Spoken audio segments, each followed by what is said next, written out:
Alright, let's take this question again under differentiation of implicit function. Alright, this question says find the derivative of the function y is equal to 3 raised to power sin x with respect to x. This is an implicit function. Now pay attention to see what we are going to do, okay? Now we are going to take the natural logarithm on both sides.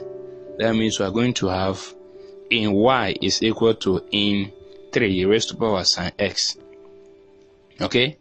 Alright, from here we are going to bring down the power in front of the in, okay?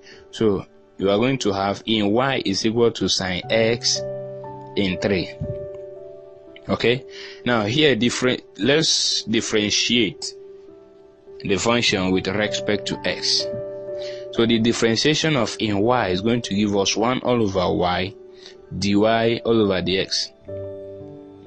Now in the other side, the differentiation of sin x in 3 is going to give us cos x in 3. Okay?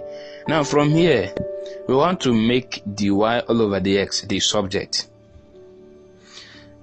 You can see that dy all over dx has 1 all over y attached to it. So we are going to multiply both sides by the inverse of 1 all over y. So inverse of 1 all over y is y. We are going to multiply both sides by y. In so doing, dy all over dx will stand alone. So we are going to have 1 all over y dy all over dx times y is equal to cos x in 3 times y.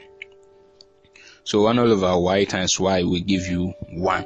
1 times dy all over dx will give you dy all over dx. It's equal to, we have y open bracket cos x in 3.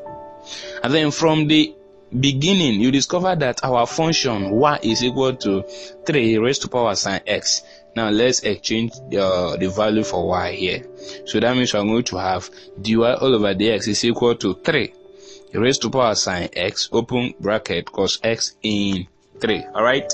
Yes, this is the differentiation of the function y is equal to 3 raised to power sin x. It's giving us dy all over dx is equal to 3 raised to power sin x open bracket cos x in 3. Thank you very much. Let's take more examples.